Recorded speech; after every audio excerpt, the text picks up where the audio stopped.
Olá, paz do Senhor, meus amados, é um prazer estar aqui. Nós estaremos agora, a partir deste momento, comentando as lições da revista da Escola Bíblica Dominical desse trimestre, que por acaso traz um tema muito atual, que é casamento e família. É um tema primordial para o avanço da sociedade, para a estabilidade da família e para a estabilidade da igreja.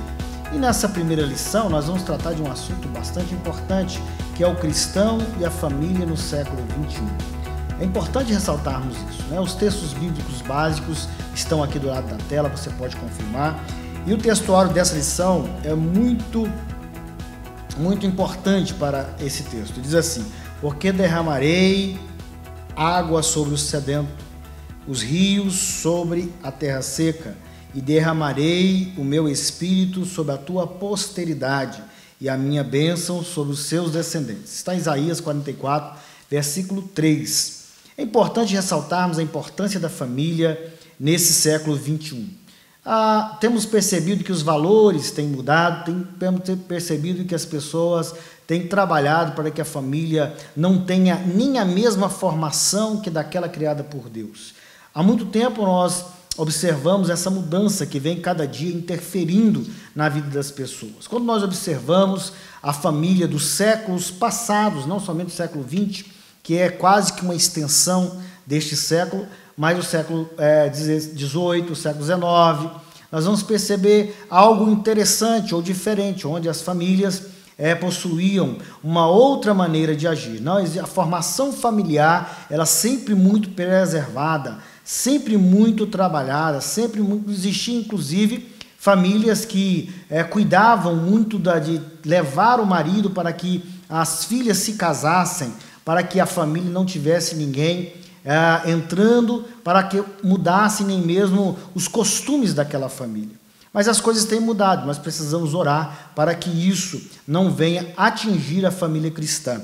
No tópico 1 desta lição, diz assim: a família é a criação de Deus. A família sempre foi um alvo principal das forças malignas. Por quê? Porque o mal sabe que se ele destruir a família, ele poderá estar destruindo a igreja e a sociedade de forma geral. Então é um alvo principal. O inimigo sempre vai trabalhar para que haja desavença nas famílias, para que elas não se unam, para que os maridos não compreendam as mulheres, para que as mulheres não compreendam os maridos. E nesse interim, nós vamos observar que o mal vai estar sempre trabalhando para que a família seja destruída. No tópico 1.1, nós vamos ver o título: Família, um tesouro.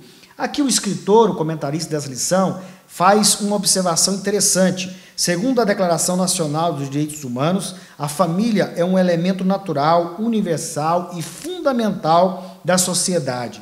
Sem família, não há sociedade. Evidentemente, sem a família, nós não vamos ter uma sociedade solidificada, até porque é no seio da família que se alicerça o caráter, que se alicerça a moral das pessoas. No tópico 1.2, a importância da família à luz da criação. Deus criou o homem para que ele pudesse comandar a natureza. Ele deu ordens para que o homem desse nome a todos os seres, a todas as coisas existentes. Porém, Deus observou que o homem estava só.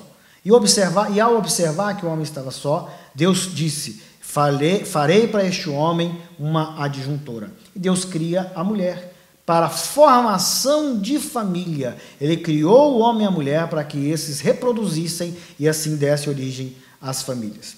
Então, nós vamos observar que Deus sempre esteve com o projeto do homem, da mulher e os filhos em seu coração, para que esta base sempre fosse preservada no seio da casa, no seio da família.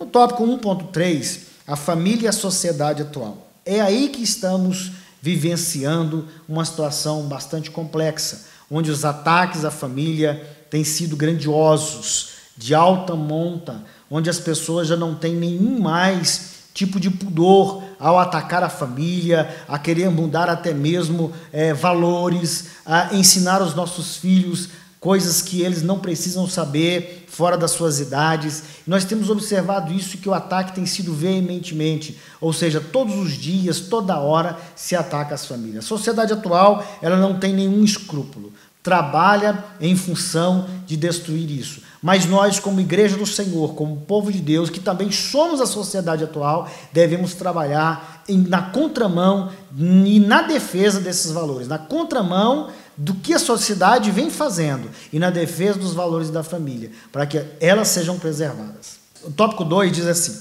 a família e os desafios. Como nós já vimos nos tópicos anteriores, nós observamos que os grandes desafios já estão emplacados. Não há forma de vencer nenhum mal se nós não enfrentarmos os desafios de frente. E esses desafios, eles vêm cada dia mais crescendo. Cada dia mais nós enfrentamos situações diversas que a gente muitas vezes nem acredita que está passando por aquilo.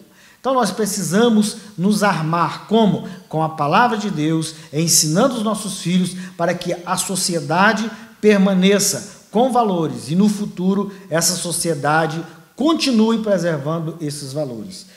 2.1, conflitos na família. Jesus disse que antes de construir uma casa, nós devemos antes fazer os cálculos para que nós possamos dar continuidade a esta construção.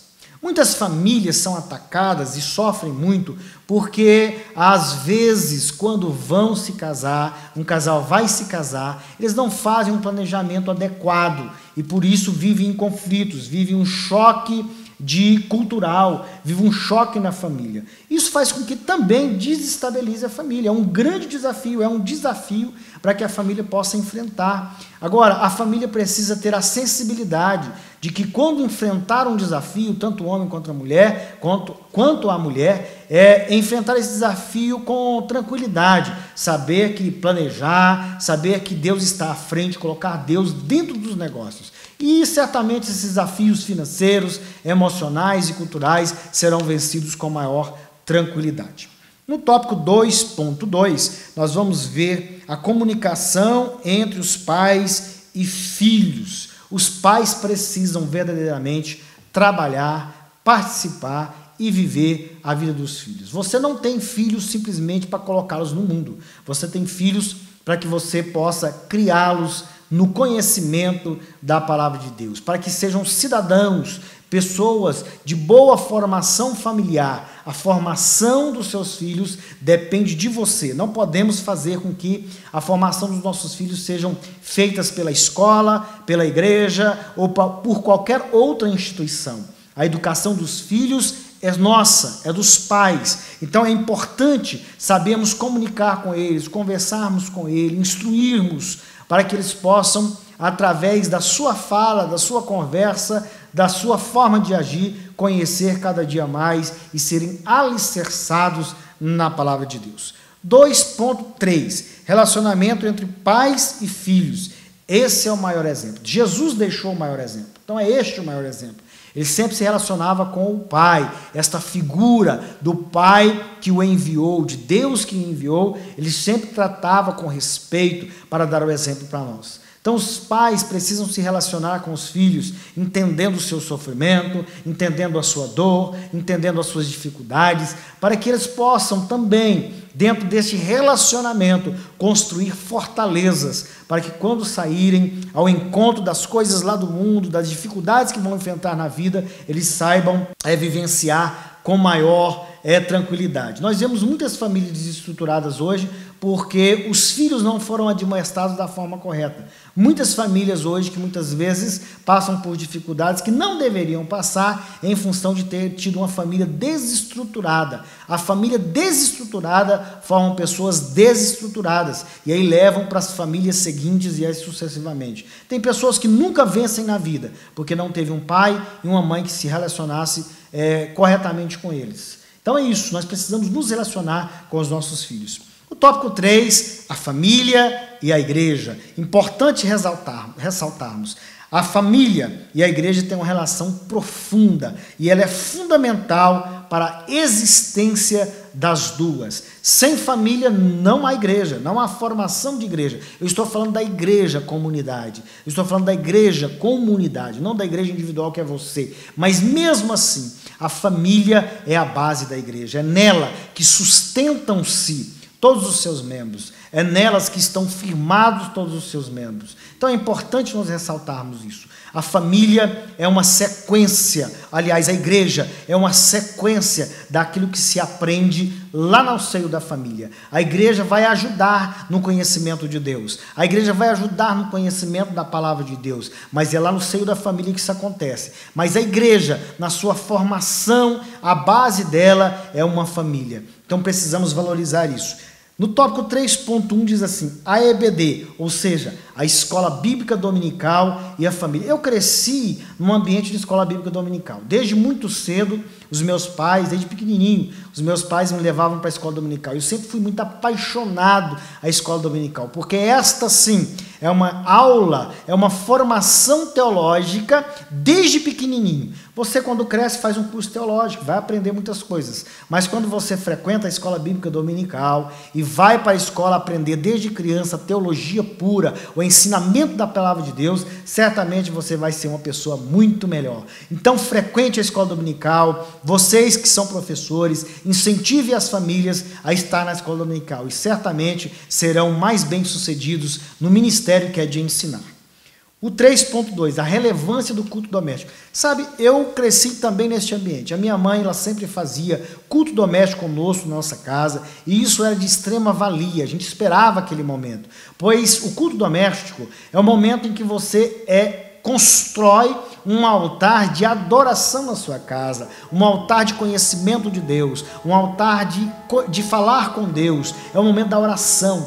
Culto doméstico, importante para a formação da família, é o momento de se unir. Nós vivemos uma sociedade onde você muitas vezes está na mesma casa e cada um está num aparelho celular, num tablet ou na televisão, e muitas vezes dentro da mesma casa e isolados um do outro. Mas quando você se reúne para o culto doméstico, é um momento único. Então aproveite, valorize e certamente Deus vai te abençoar. Então essa foi a nossa lição de número 1. Que Deus possa abençoar a sua vida, que cada dia mais você possa aplicar esses conceitos que nós ministramos aqui. Deus te abençoe e até a próxima.